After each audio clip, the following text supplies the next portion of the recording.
Comunidad Apostólica, Trigo Limpio. Juan a las 7 iglesias que están en Asia. Gracia y paz a vosotros, del que es y que era y que ha de venir, y de los 7 espíritus que están delante de su trono. Hasta ahí dejemos la escritura, le ruego que ocupe su lugar, muchas gracias, que ya el Señor añadió bendición por medio de su palabra. Quiero meditar en el tema la demás iglesia, porque algunos comentaristas, algunos lectores de la Biblia hablan acerca del mensaje del apóstol Juan que recibió de parte del Espíritu Santo, y como solamente se habló de 7 iglesias en el libro de Apocalipsis, pues pareciera ser que las demás iglesias, que había ya algunas, ahorita se las voy a mostrar, pareciera que las demás iglesias quedaron sin mensaje de parte de Dios para ellas. Pero así como no debemos de generalizar, ¿verdad? Porque hay algunos que gustan de la numerología y han dicho y asegurado que el número 7 es número perfecto y pertenece a Dios y significa un todo. Y dicen ellos que como el mensaje de Apocalipsis se le dio a 7 iglesias, entonces quiere decir que ese mensaje llegó para toda la iglesia, no solamente para las 7 que menciona allí los primeros capítulos del libro de Apocalipsis. Y yo quiero decirle, no es así. Porque la numerología no solamente algunos creyentes la utilizan para interpretar según creen la Biblia, sino también en el esoterismo se utiliza, en la brujería se utiliza, en la hechicería se utiliza la numerología.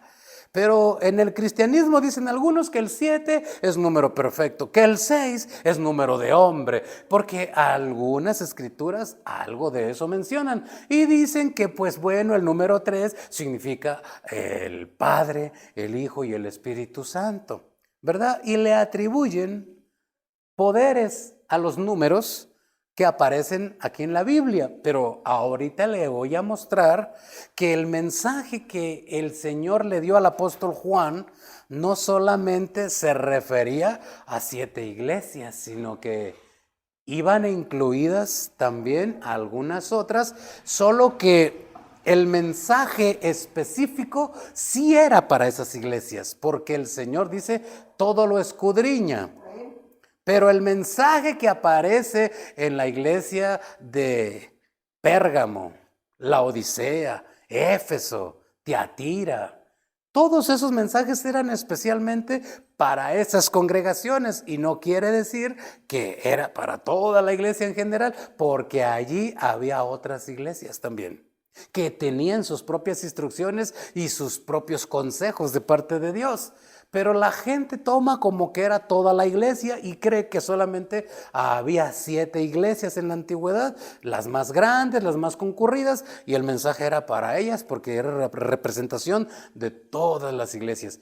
Y ahorita, por medio de la palabra, le voy a demostrar que no eran las únicas iglesias que había en esos tiempos por allí, sino que era todo lo que se conocía en aquel tiempo como el Asia preconsular, que era una parte solamente de Asia que estaba controlada o gobernada por el Imperio Romano. Y para ellos era que se les había mandado ese mensaje de parte del Espíritu Santo por medio del apóstol Juan. Pero mire, vamos a revisar estas escrituras para comprender que había más iglesias allí alrededor. Vamos a mostrarles una de ellas, mire. Vamos a ver Hechos capítulo 20, versos 6 y verso 7, por favor. El libro de los Hechos, capítulo 20, versos 6 y verso 7. Por eso el mensaje de hoy, la demás iglesia. Hechos, capítulo 20, verso 6, mire lo que dice la palabra. Y nosotros, pasados los días de los panes sin levadura, navegamos de Filipos y en 5 días nos reunimos con ellos. ¿En dónde?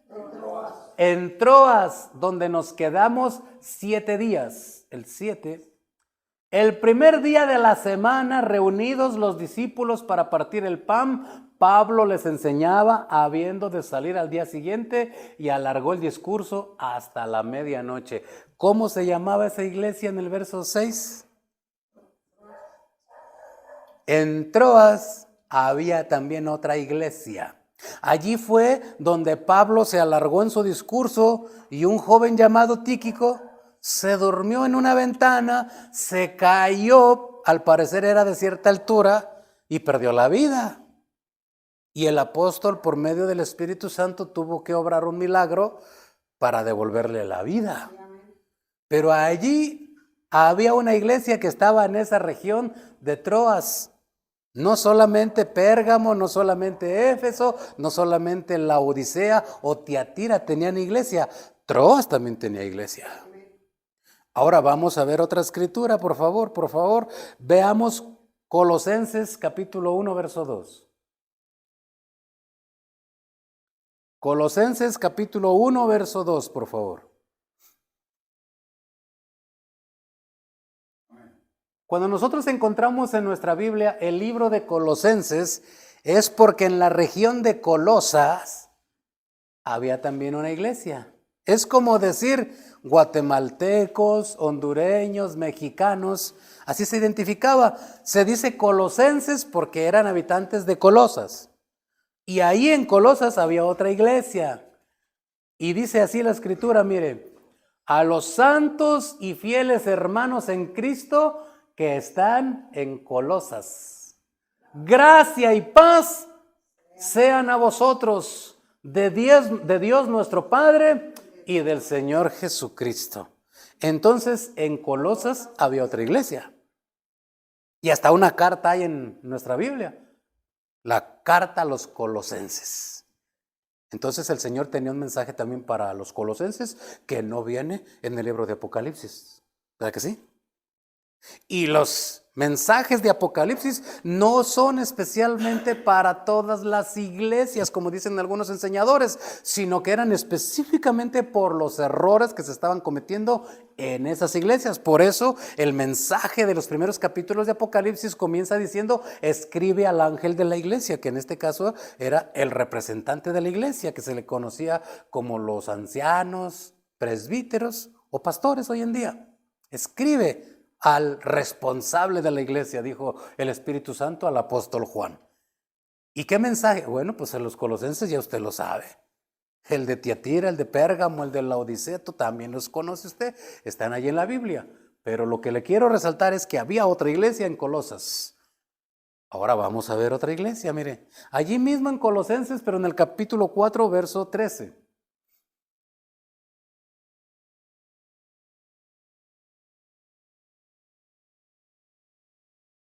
Colosenses capítulo 4, verso 13. Porque de él doy testimonio de que tiene gran solicitud por vosotros y por los que están en la Odisea. Eso sí aparece en el mensaje. Y los que están en... Había otra iglesia en Hierápolis, que no está incluida. La Odisea sí está en el mensaje de las 7 iglesias de Apocalipsis, pero Hierápolis no. Pero esa iglesia tuvo su propio mensaje también de parte de Dios. Entonces, con esto le compruebo que no debemos de dejarnos llevar por solamente lo que dicen algunas personas, sino que debemos comprobar por medio de las escrituras lo que dicen las personas. No es la iglesia la que determina qué se debe de enseñar de la palabra. Es la palabra lo que debe determinar qué enseña la iglesia. Porque ese es el orden de Dios. Es Dios el dueño de la palabra y de la iglesia. Pero si alguna iglesia quiere gobernarse por sí misma, pues va a enseñar lo que le convenga. Pero según lo que dice el Señor, se debe de enseñar lo que está escrito. Jesucristo lo enseñó. cuando llegó la tentación en el capítulo 4 de Mateo, se defendió delante del tentador diciendo, escrito está, escrito está. El apóstol Pablo, escribiendo a los Corintios, dice en su primera carta en el capítulo 4, verso 6, para que aprendamos a no pensar más allá de lo que está escrito. Entonces la regla para nosotros creer es en lo que está escrito, no en lo que dijo un enseñador, no en lo que dijo un predicador. Si lo que dijo el enseñador, lo que dijo el predicador está en la palabra escrita, gloria a Dios, nos está enseñando bien. Pero si no tiene base en la palabra escrita, entonces le puedo dar un ejemplo. En alguna ocasión yo escuché la enseñanza de un siervo de Dios que dijo esto.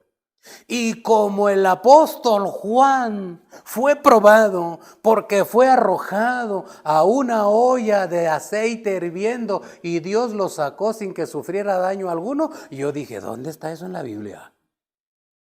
Y lo busqué y nunca lo encontré.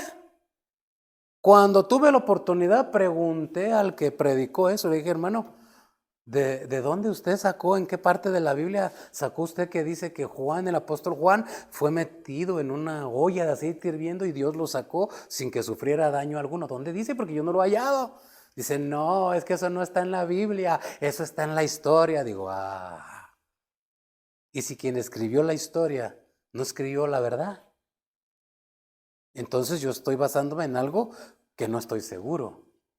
Pero la palabra dice que tenemos la palabra profética más segura, a la cual haríamos bien en estar atentos como una antorcha que alumbra en medio de la oscuridad. ¿Qué es lo seguro? La palabra que está escrita, la palabra de profecía que ya se nos dejó escrita, para no andar inventando que dijo el predicador fulano, que dijo el santo perengano y cuestiones de ese tipo. Porque lo que está escrito, escrito está. Y Señor Jesucristo dijo, el cielo y la tierra pasarán, pero mi palabra no pasará. Los dichos de cualquier ser humano pasarán. El ser humano nace, crece, muere y desaparece. Y después no hay ni quien los recuerde. Yo recuerdo que un grupo de música dijo en alguna ocasión, somos más famosos que Jesucristo. Ese grupo ya se acabó. Los jóvenes de hoy en día ya ni lo recuerdan, ni lo buscan. Y les preguntan, no saben ni quién fue. Y si le preguntan de Jesucristo, todo mundo sabe quién es Él. Amén. Nadie puede ser más grande que nuestro Señor Jesucristo. El ser humano pretende en ocasiones darse la honra que no tiene y que no merece. Pero nuestro Señor Jesucristo será recordado hoy, mañana y siempre, porque Él lo dice claramente. Yo soy el mismo ayer, hoy y por los siglos. Toda la humanidad que nació lo conoció, porque dice la Escritura que cuando Él estuvo en la cruz, descendió a las regiones más bajas y le predicó a los espíritus cautivos antidiluvianos. ¿Qué está diciendo? Que los que no lo conocieron, allí lo conocieron. Y los que lo conocieron, somos privilegiados si aceptamos su sacrificio en la cruz, porque para nosotros se compró la salvación gratis y no nos costó nada, para gloria de su nombre. Y tenemos oportunidad de llegar al reino de los cielos por Cristo, no por nuestras obras, por Cristo. De manera que cuando comienza el apóstol Pablo, esto es solamente la introducción, ahora voy a comenzar a predicar.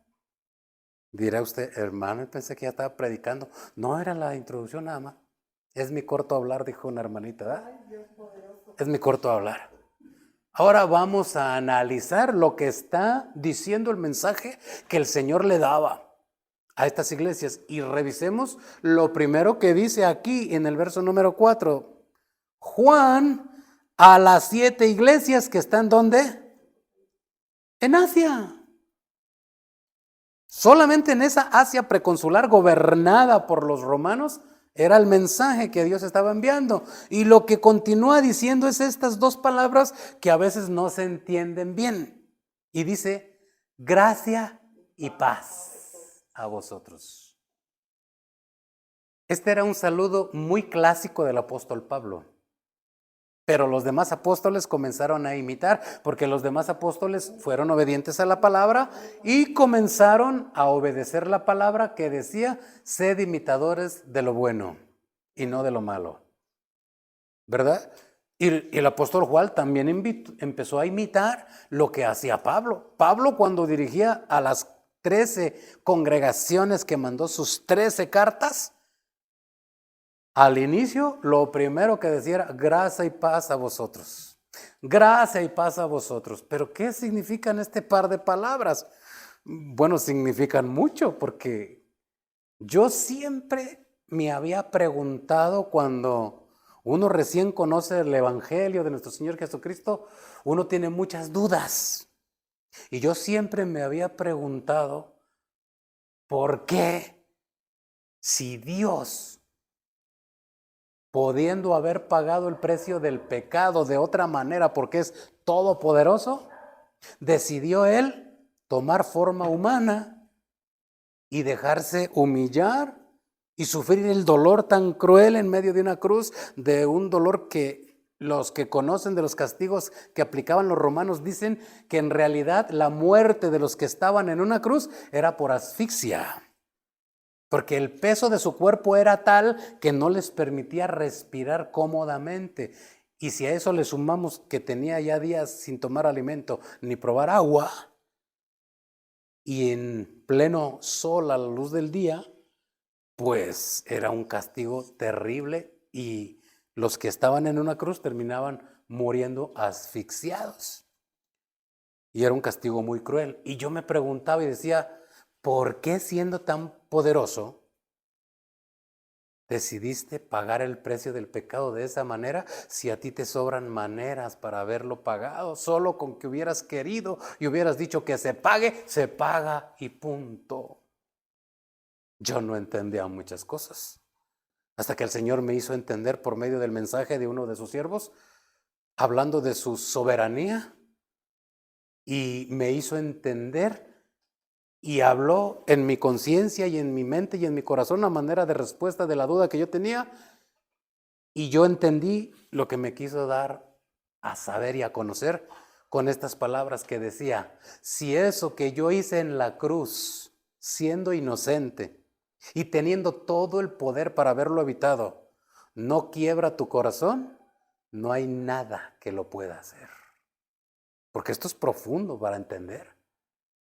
No se puede entender rápida ni ligeramente, porque lo que le sujetó a Cristo en la cruz no fueron los clavos, fue el amor que tuvo por ti y por mí.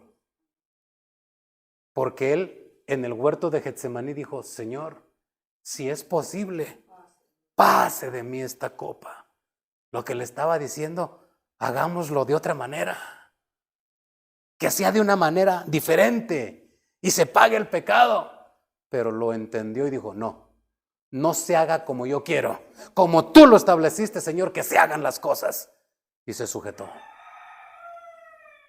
Y si eso no quiebra el corazón de un ser humano, no hay nada aquí en la tierra que pueda quebrantar el corazón de un ser humano endurecido por el pecado. Solo el sacrificio de un Dios todopoderoso, no en base al poder que tenían los romanos, no en base al poder que tenían los judíos y los sumos sacerdotes, no, en base al amor que tiene por nosotros, porque de tal manera amó Dios al mundo que fue capaz de dar a su Hijo único, para que todo aquel que en Él crea no se pierda, sino tenga vida eterna. Esto, cuando se entiende, quiebra el corazón del ser humano, porque lo pudiera ver, de hecho, de cualquier otra manera, pero su amor quiso que yo no sufriera, que yo no fuera avergonzado, que tú no sintieras dolor alguno, que tú no fueras culpado cuando eras el único responsable de todas las maldades y todos los pecados que hay en tu vida. Y Él quiso cargar, dice, por nosotros todo ese peso de pecado y el precio del dolor. Y eso quiebra el corazón cuando se ha aceptado y se ha reconocido que el que cometió los errores fui yo y no Él. Y la gracia es eso, regalo. Cuando el apóstol Pablo saludaba a alguna iglesia y les decía: gracia y paz a vosotros, les estaba diciendo, ustedes que no merecían que Dios se humanizara, fuera humillado, fuera avergonzado, se burlaran de Él siendo todopoderoso, teniendo la capacidad de destruirlos y levantar otra raza humana, soportó la humillación y el dolor para que tu alma y mi alma se salvaran. Gracia, eso es gracia. Hallamos gracia, porque cuando el Señor quiso destruir a la raza humana, dice que lo que había solo era maldad en la tierra. Pero dice la Biblia, estos son los peros hermosos de la palabra de Dios, pero Noé halló gracia delante de Dios. Y por Noé, la raza humana continuó existiendo aquí en la tierra, y por la gracia que Dios vio en Noé, usted y yo ahora, como descendientes de todos los herederos de la raza humana venida de Noé, usted y yo estamos aquí habitando en la tierra, porque usted y yo somos descendientes de Adán, pero también de Noé, porque todas las demás razas fueron destruidas en el diluvio y solo Noé y sus hijos quedaron con vida, y su esposa. Gracia es el regalo que nadie merece, pero que a Dios le place regalarlo. Para que usted me entienda, voy a hacer un poco de diferencia entre gracia y misericordia. Misericordia es, vamos a suponer que usted trabaja en un banco y por alguna razón a usted se le hace fácil tomar unos billetes de ese banco. Usted dice, los van a destruir, yo mejor los tomo y los gasto. Pero de pronto, al pasar la supervisión, al ir a su casa, le encuentran esos billetes. Inmediatamente el gerente manda a llamar a la policía y pues descubren el delito. Lo que dice el gerente, dice, bueno, ¿sabe qué? Pues sí, yo sé que se iba a robar los billetes, sé que es culpable, pero no se lo lleve a la cárcel. Me da lástima. Eso es misericordia. Que el gerente haya intervenido por esa persona para que no lo llevaran a la cárcel es misericordia. Le dio lástima mandarlo a la cárcel. Pero gracia es lo siguiente, que después de que fue descubierto que se iba a robar los billetes, llega la policía y delante de la policía le dice, ¿sabe qué? No quiero que proceda contra él, porque lo más seguro es que lo hizo por necesidad. No se lo lleve a la cárcel, lo voy a mandar con mi chofer a su casa. Y le dice todavía, si hiciste esto es porque yo creo que tenías necesidad, te voy a regalar 100,000 pesos, toma, para que suplas tu necesidad. Eso es gracia. Algo que no merecía, porque lo que había cometido era un delito y merecía ser castigado. Pero la gracia de Dios nos regala lo que no merecemos. No merecíamos la salvación, estábamos muertos en nuestros delitos y pecados, pero Dios nos bendijo con su gracia y eso tiene que reconocerse. Por eso escribía el apóstol a todas las iglesias que les mandaba su carta, gracia y paz, favorecidos, benditos, librados de Dios. Porque esto no es de todos. No hay gente que entienda la gracia en algunos lugares y no la acepta porque no la conoce. Pero, ¿qué es la gracia? La gracia es lo que dijo Jesucristo cuando mandó primero el hombre que preparara el camino por medio del Espíritu Santo a Juan el Bautista. Juan el Bautista comenzó a decir estas palabras que luego Jesús repitió: arrepentíos, porque el reino de los cielos se ha acercado. ¿Qué estás diciendo, Juan? El reino de los cielos se acercó. ¿Por qué se acercó, Juan? Porque los hombres no querían acercarse al reino de los cielos. Querían seguir viviendo en sus pecados, en sus delitos. Y dijo el cielo, no, si los dejo se me pierden, se me van al infierno. ¿Y qué hizo? El cielo dio el primer paso. Mandó su salvación aquí a la tierra. Mandó la gracia. ¿Qué sucedió? Que Dios dijo, Voy a derramar mi gracia desde el cielo y va a inundar la tierra. El que la entienda la va a aprovechar. El que la conozca se va a beneficiar. No les va a costar nada. Por eso dijo el Señor, venid y comprad sin precio.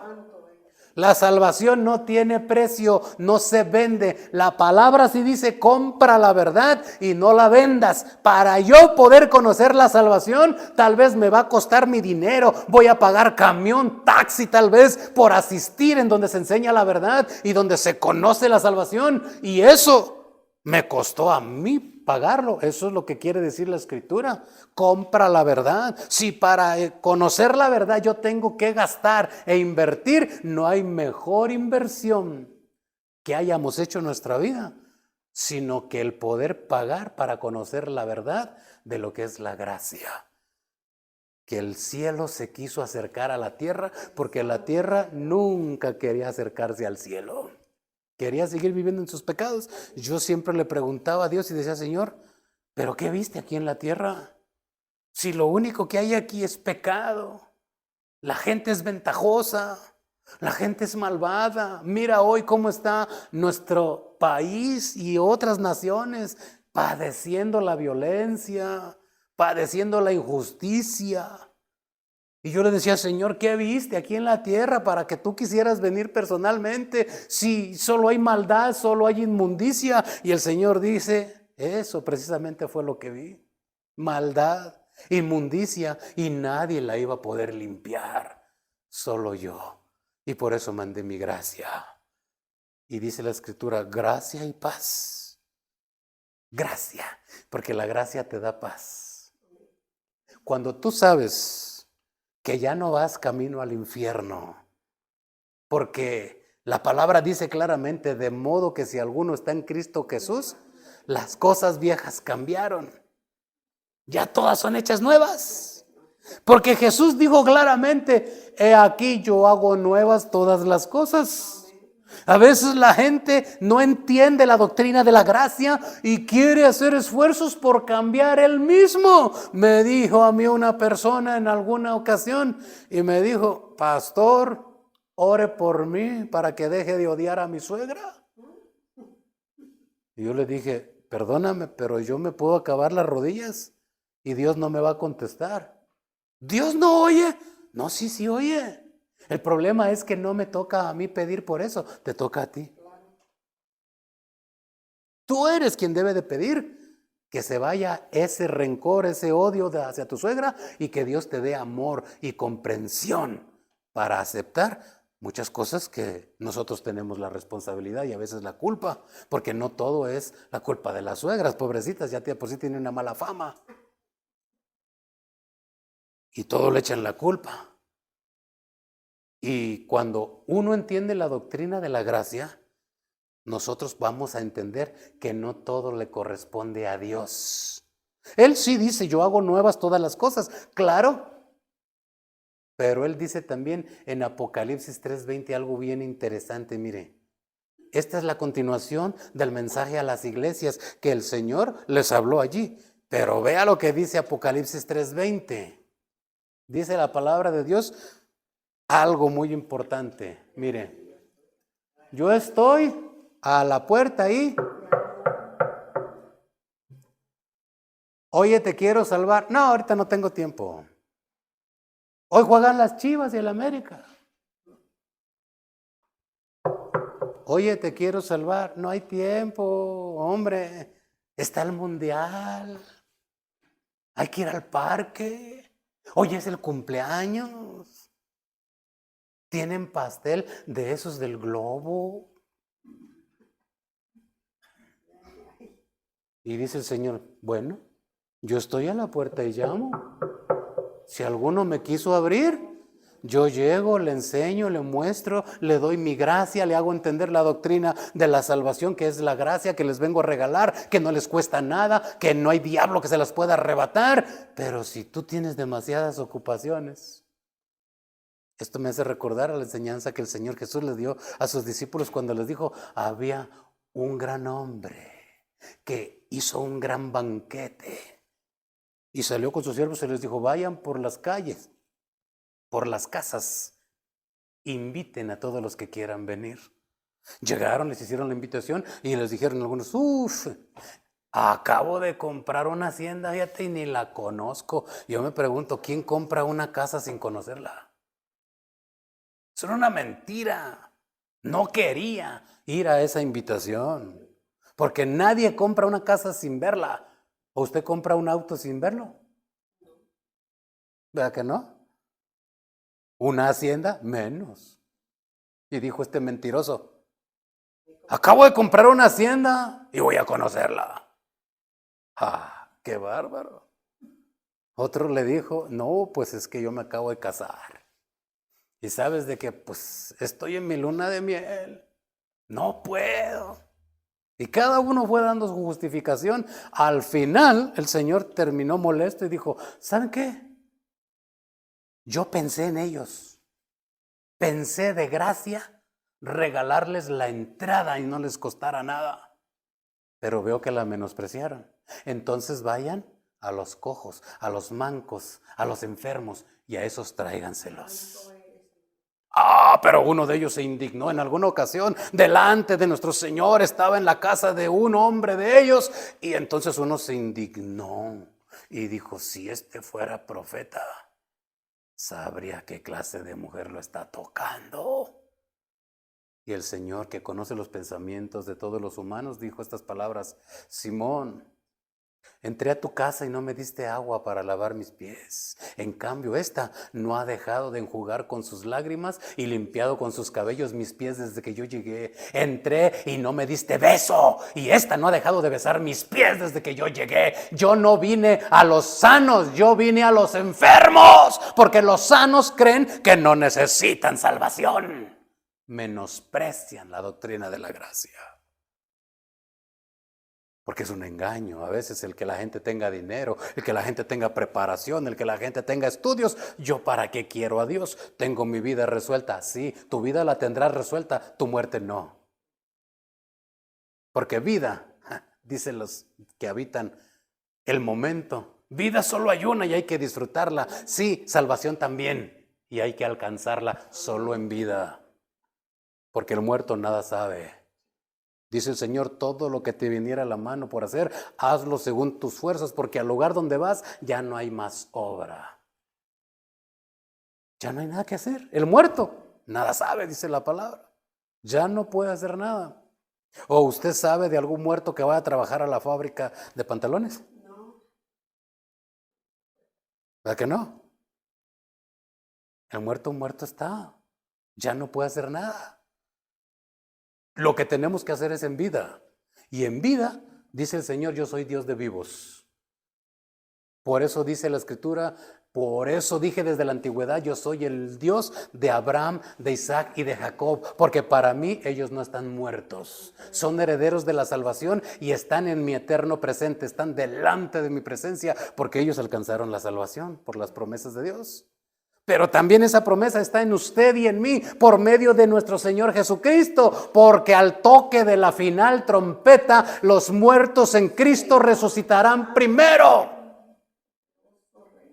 Una mujer muy angustiada no entendía el asunto de la muerte y le dijo, Señor, si tú hubieras estado aquí, mi hermano no se muere. Y le dijo el Señor, yo soy la resurrección y la vida. El que esté muerto, pero cree en mí, vivirá. ¿Cómo? Si yo resucité, dije el apóstol Pablo, también ustedes van a resucitar por medio del Espíritu que resucitó a Jesucristo. Por eso es que en los velorios de los cristianos la gente dice que estamos locos, porque no ha entendido lo que nosotros sí hemos entendido. Porque en un velorio donde no son cristianos, la gente llora, se lamenta y estas son sus palabras diciendo, ¡qué grande pérdida! Porque sí, ellos sienten que perdieron algo. Pero en Cristo no hay pérdida. Porque si su papá es cristiano y fallece, si su hijo es cristiano y fallece, usted no perdió nada, solamente se le adelantó un momentito, porque al toque de la final trompeta, su hijo y usted, si padece, si vive y gobierna su vida por Jesucristo y su palabra, usted y su hijo o su ser querido resucitarán juntos y los dos estarán en el reino de los cielos sin pérdida. Eso es lo que la gente no entiende. Por eso dijo el apóstol Pablo: no quiero que se entristezcan como aquellos que no tienen esperanza. Porque los que no tienen esperanza sí dicen: qué gran pérdida, porque ya a saber cuándo los volverán a ver, ya no los van a volver a ver. Pero si usted, su hijo, su padre fallecen y fueron cristianos por la promesa de la palabra de Dios, usted volverá a mirar a su ser querido, porque en Cristo no hay pérdida. Y eso, pues, ¿para qué nos hace estar triste en un sepelio? Lo que tenemos que estar es adorando, cantando coros, cánticos espirituales a nuestro Dios, porque no hemos perdido nada. No podemos ser como los demás son y llorar con aquel gran lamento diciendo: qué gran pérdida. No perdimos nada. El Señor nos permitirá encontrarnos en un futuro próximo si somos fieles, porque el que persevere hasta el fin, este será salvo, dice la palabra. Porque la doctrina de la gracia es muy importante. Gracia y paz a vosotros, dijo el apóstol Juan. Y hermano, esto, cuando se entiende, tiene una gran bendición, porque los fariseos no entendían al Señor cuando el Señor decía estas doctrinas, pero ya el Señor había profetizado. Cuando el mundo estaba lleno de maldad, Él dijo: Emmanuel estará entre ustedes. Emmanuel, ¿qué significa? Dios con nosotros. Dios quiso estar con nosotros, acompañándonos en las tragedias, en las enfermedades. Y si a nosotros no nos tocó vivir en los tiempos de Jesucristo, no importa. Usted vive 2024 años por causa de Jesucristo. Usted conoce a Jesucristo y es un hecho innegable. Lo dice la Biblia y lo relata también la historia. Jesús no es una historia, ni es un cuento. Jesús es real, existió, su sacrificio también fue real y fue el precio único por nuestra salvación, porque Él quiso estar en medio de nosotros. Pero no se sienta mal ni se alarme, Él sigue con nosotros. Los discípulos no lo entendían, y cuando Él dijo que se iba, Él les dijo: ¿les conviene que yo me vaya? No te vayas, Señor, tal vez le gritaba: no te vayas. Les dijo Él: les conviene que yo me vaya, porque les voy a mandar otro consolador. Si ustedes se sentían bien con mi presencia, mirando los prodigios, las señales, los milagros, sanar a los enfermos, que los muertos resucitaran, eso les hacía sentir bien, les voy a dejar una manifestación mejor de lo que están viendo ahorita. Otro consolador. Porque Él también ya lo había dicho, dijo: no los voy a dejar huérfanos. Y después les dijo otra vez, como para confirmar y que no desconfiaran de Él, y les dijo: voy a estar con ustedes todos los días hasta el fin del mundo. Y yo creo, Él sigue aquí. Sí, amén. Está ahí a su lado. Amén, amén. La causa de que usted viniera aquí a este lugar no es porque traía los nuevos catálogos de Herbalife, ¿verdad que no? No vino aquí porque usted tenía que pagar la rifa, ¿verdad que no? O la tanda, ¿verdad que no? Porque sí le hacen algunos, solo van a la iglesia porque tienen que cumplir.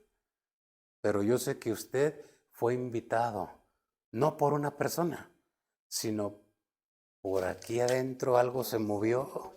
Porque Dios dice que da el querer como el poder hacer. No es del que corre, no es del que quiere, es de quien Dios tiene misericordia. Y en esa gran invitación, usted ya no le hizo como le hicieron los otros. Tengo una hacienda y ni la conozco, la acabo de comprar. Usted, no sé, tuvo que dejar su ropa, tuvo que dejar su trabajo, la familia, la diversión. Estaba cansado y lo que quería era estar en cama, pero algo dentro le dijo: ve. Él dice que está a la puerta y llama. Usted escuchó el llamado y usted abrió su corazón. Entonces, ¿qué sucede? Dice: yo entro a Él y ceno con Él y Él cena conmigo. Lo que me llama la atención es que dice el Señor, voy a cenar. Señor, pero no puede ser almuerzo, así algo tempranito para no pasar todo el día sin comida. No puede ser como a mediodía, ya cuando el hambre apriete y ya no aguanto más. ¿Por qué tuvo que decir el Señor? Entraré y cenaré con Él y Él conmigo. ¿Nunca se había preguntado eso usted? Porque eso es curioso. Pero en Dios no hay curiosidades, en Dios hay propósito. Porque la palabra del Señor dice, la noche está avanzada. Dice también el apóstol Pablo, es tiempo que despertemos del sueño por los peligros de la noche. ¿Quién trabaja de noche? ¿Quién es el príncipe de las tinieblas? ¿Quién es el que trabaja en oscuridad y ocultamente? El enemigo de nuestras almas, llamado diablo, Satanás. Y por eso dice el Señor, si alguno oye que estoy llamando a su puerta, abre cuando el enemigo lo visite, le quiera hacer daño, yo estoy con él a un ladito como su guardián, como poderoso gigante, como escudo de verdad, y no hay arma forjada que prospere contra ustedes. Él va a estar con nosotros, lo prometió, voy a estar con ustedes todo el día, y toda la noche, y todos los días, hasta el fin del mundo, dijo. Y yo lo creo, allá a un ladito suyo está Él. Porque tiene la cualidad que es omnipresente. Él va con usted y viene conmigo. Puede estar con todos a la vez. Y si hubiere más de 1,000 millones de habitantes en una iglesia, Él va con todos, porque tiene esa capacidad y más. Dice claramente la Escritura, cuando le dijo a Abraham, voltea hacia arriba, cuenta las estrellas a ver si puedes. 5,842, ya se me revolvió, Señor. ¿En qué número iba? No pude, Señor. Así de grande es mi poder. Si hubiere humanos como las estrellas, así voy a estar con ellos, bendiciéndolos y defendiéndolos, porque así va a ser tu descendencia, Abraham le dijo. Ay, hermano, gloria a Dios porque Él tiene esa capacidad. Porque a mí me encarga mi esposa la comida y se me quema, hermano. Hay capacidades que no tengo por estar haciendo otras. Pero, hermano, Dios tiene esa capacidad, otra capacidad. Puede estar a la misma vez en un lado y a otro lado también, porque Él no está limitado ni por el tiempo ni por el espacio. Usted y yo sí. Ocupamos aviones para movernos a otro país, un camión para movernos a otro lugar. Él no. Él estaba aquí en un lugar, dice que estaba en un lugar y de pronto hizo que Felipe, el evangelista, se le atravesara. No sé cómo se lo llevó. Habrá que preguntarle a la Biblia, oye, Señor, ¿qué ruta tomaste? La 380, no creo porque ya no está. Pero ¿cómo le hiciste? Lo trasladaste, tiempo y espacio fueron quitados. Y se lo llevó de un lugar y lo puso en el camino para que salvara un alma. Y llega y le dice, ¿entiendes lo que lees? ¿Cómo lo voy a entender si no hay quien me enseña? Eso es lo que dice el apóstol Pablo a los romanos en el capítulo 10. ¿Y cómo van a entender si no hay quien les predique?